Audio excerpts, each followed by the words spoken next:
Assalamualaikum warahmatullahi wabarakatuh. Perkenalkan, nama saya Anas Awali Yuda, NIM D400190092, kelas D, Fakultas Teknik Elektro.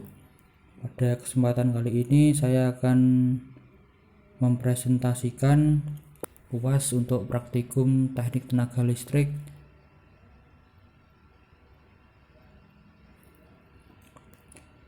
pada kesempatan kali ini, yaitu saya sebagai praktikan akan mempresentasikan tentang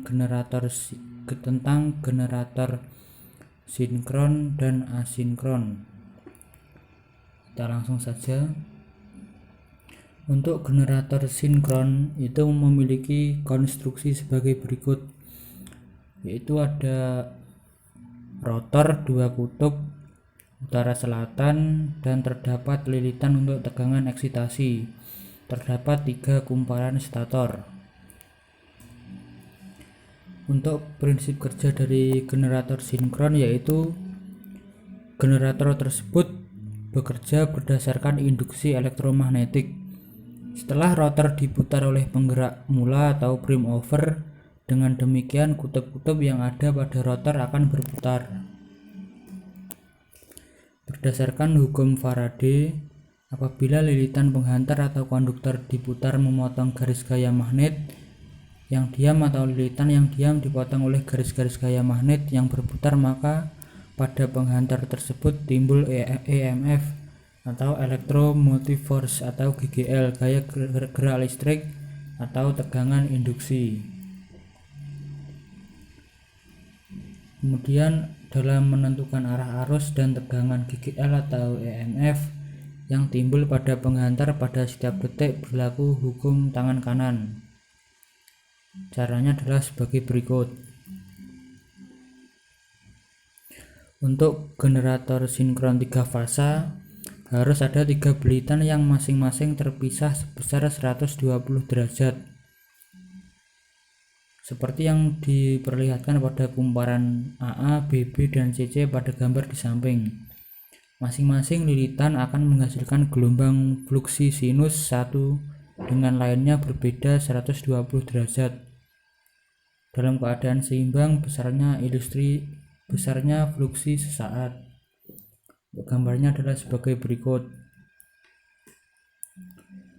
Untuk komponen generator sinkron, yaitu mempunyai 2 komponen utama, yaitu stator atau bagian yang diam dan rotor sebagai yang bergerak.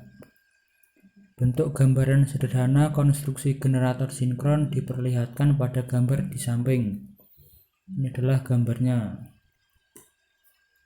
Yang pertama, stator. Stator atau armatur adalah bagian yang berfungsi sebagai tempat untuk menerima induksi magnet dari rotor.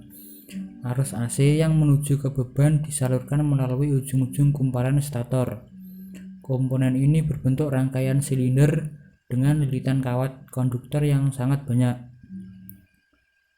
Untuk stator sendiri terdapat beberapa komponen utama, yaitu rangka stator, inti stator, alur atau slot dan gigi, dan kumparan stator. Kemudian bagian rotor. Rotor terdiri dari 2 komponen utama, yaitu A. Slip ring. Slip ring merupakan cincin logam yang melingkari poros rotor tetapi dipisahkan oleh isolasi tertentu. Terminal kumparan rotor dipasang ke slip ring ini, kemudian dihubungkan ke sumber arus searah. Dapat melalui sikat atau brush yang letaknya menempel pada slip ring. B. Kumparan rotor atau kumparan medan. Kumparan medan merupakan unsur yang memegang peranan utama dalam menghasilkan medan magnet. Kumparan ini mendapat arus searah dari sumber eksitasi tertentu.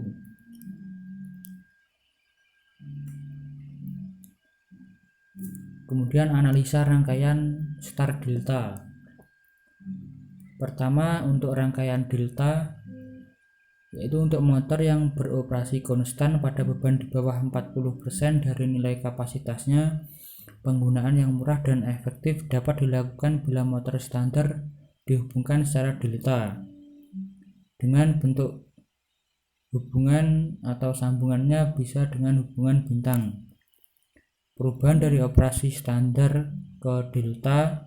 Operasi hubungan bintang meliputi penyusunan kembali pemasangan kawat masukan untuk daya 3 fase pada kotak terminal, mengoperasikan dalam mode hubung bintang, dan menurunkan tegangan dengan faktor akar 3. Motor hubungan delta yang diturunkan ukuran daya listriknya dengan operasi mode hubungan bintang sebagai fungsi beban karakteristik kinerjanya tidak berubah.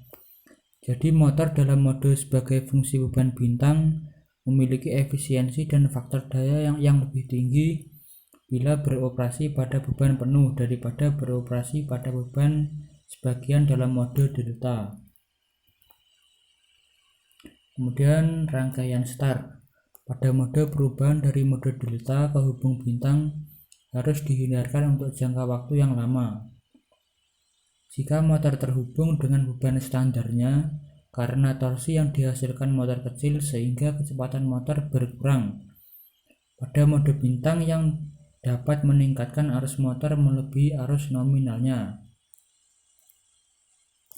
Untuk mengatasi arus start yang tinggi, maka starter hubung bintang delta dapat membantu mengatasinya, yang dapat menurunkan arus start hingga sepertiga dari arus start standarnya.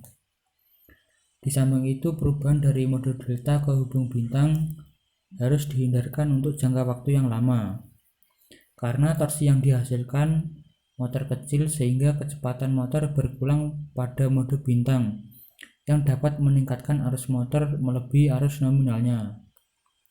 Untuk hubungan bintang delta ini dapat membantu mengatasinya untuk menurunkan arus start hingga sepertiga dari arus start standarnya, yang mana hubungan ini hanya digunakan saat start saja. Kemudian untuk rumus perhitungannya adalah sebagai berikut. Yang pertama, rumus untuk mencari frekuensi, kemudian besarnya GGL induksi internal, kemudian faktor distribusi atau KD, dan persamaan untuk generator berbeban. Kemudian adalah contoh soalnya sebagai berikut.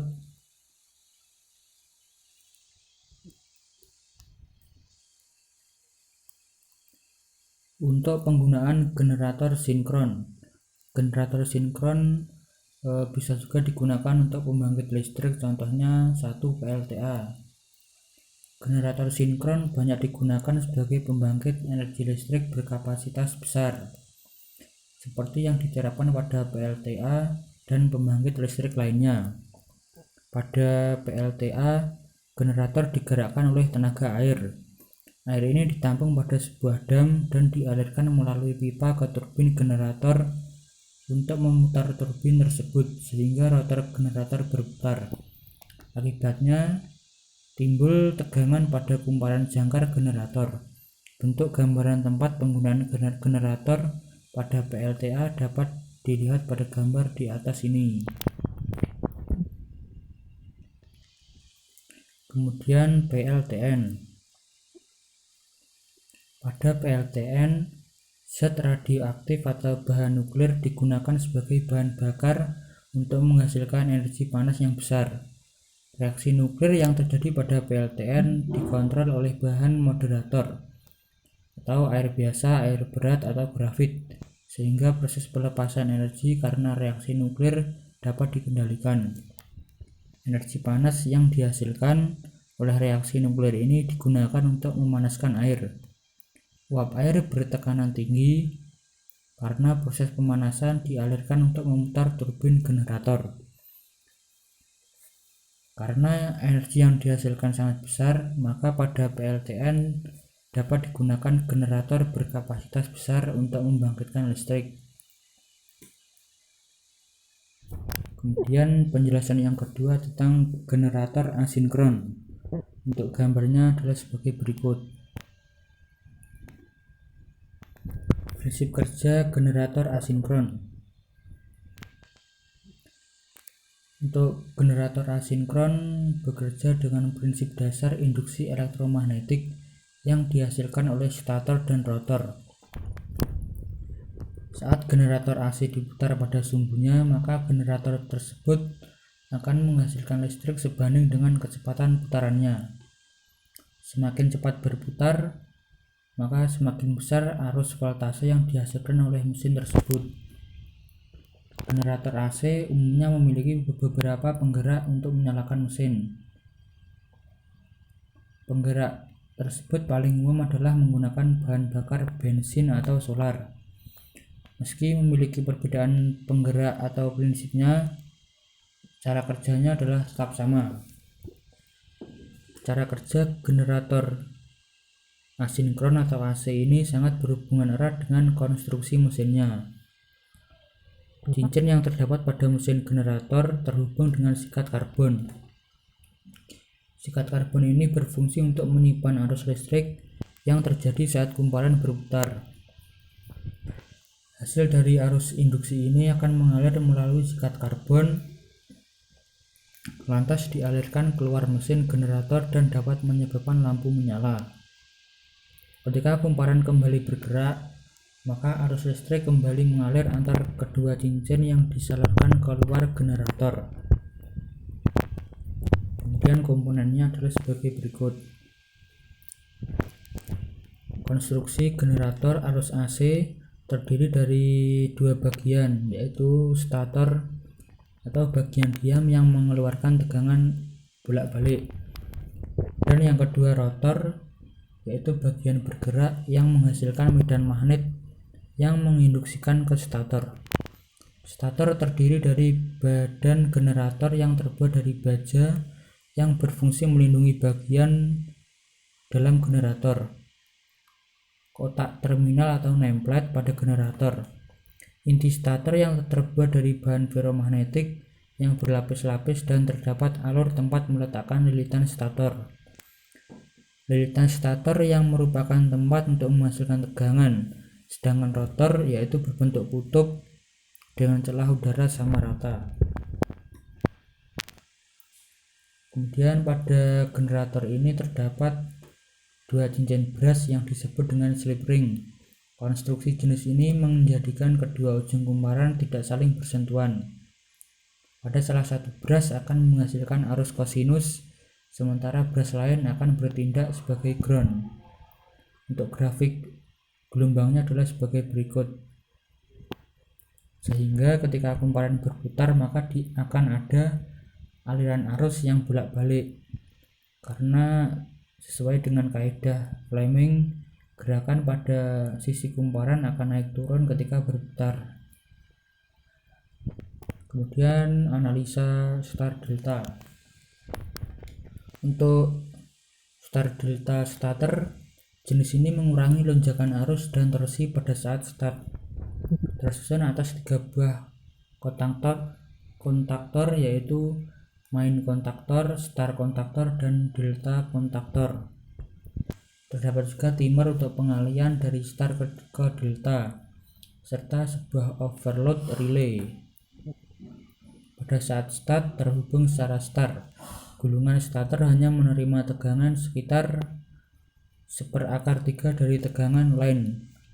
Jadi arus dan torsi yang dihasilkan akan lebih kecil daripada menggunakan tipe starter yang lainnya.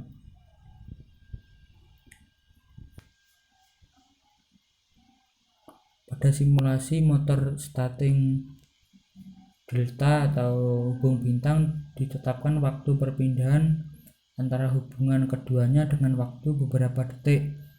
Maka hasil grafiknya sebagai berikut. Pada grafik tersebut, arus saat terhubung star mencapai 200% dari arus nominal.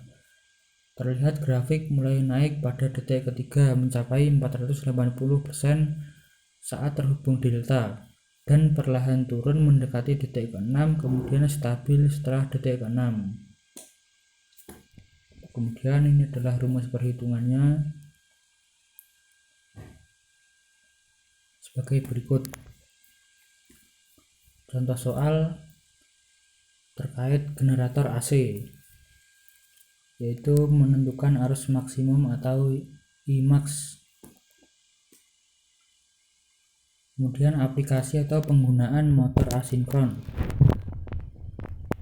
Pertama, digunakan untuk motor seated pull. Motor seated pull atau motor pasa terbelah termasuk motor satu pasa daya kecil. Dan ini biasanya banyak digunakan untuk penggerak kipas angin atau blender. Konstruksinya sangat sederhana. Pada kedua ujung stator ada kawat sebanyak 2 yang terpasang dan dihubungkan singkat fungsinya. Untuk fungsi kedua kawat tersebut yaitu sebagai pembelah pasa, belitan stator dibelitkan sekeliling inti membentuk seperti lilitan transformator. Irisan penampang motor seated pull memperlihatkan dua bagian yaitu stator dan belitan dari kedua kawat seated pull. Torsi putar dihasilkan oleh adanya pembelahan pasa. Konstruksi yang sederhana ini sudah dioperasikan bebas perawatan dan cukup disuplai dengan tegangan AC 220 volt. Kemudian ada motor universal. Motor ini termasuk motor satu pasa dengan menggunakan belitan stator dan belitan rotor. Motor ini dipakai biasanya pada mesin jahit dan bertangan. Konstruksinya juga sederhana, handal, mudah dioperasikan, daya yang kecil, torsinya yang cukup besar. Motor ini dipakai untuk peralatan rumah tangga. Bentuk stator dari motor ini terdiri dari dua kutub stator. Belitan rotor memiliki dua bersalur belitan dan dilengkapi komutator dan sikat arang atau brush yang menghubungkan secara seri antar belitan stator. Motor ini memiliki kecepatan tinggi hingga 3000 rpm. Kemudian sekian presentasi dari saya. Untuk kedua jenis generator ada kurang lebihnya mohon maaf. Akhir kalam, wassalamualaikum warahmatullahi wabarakatuh.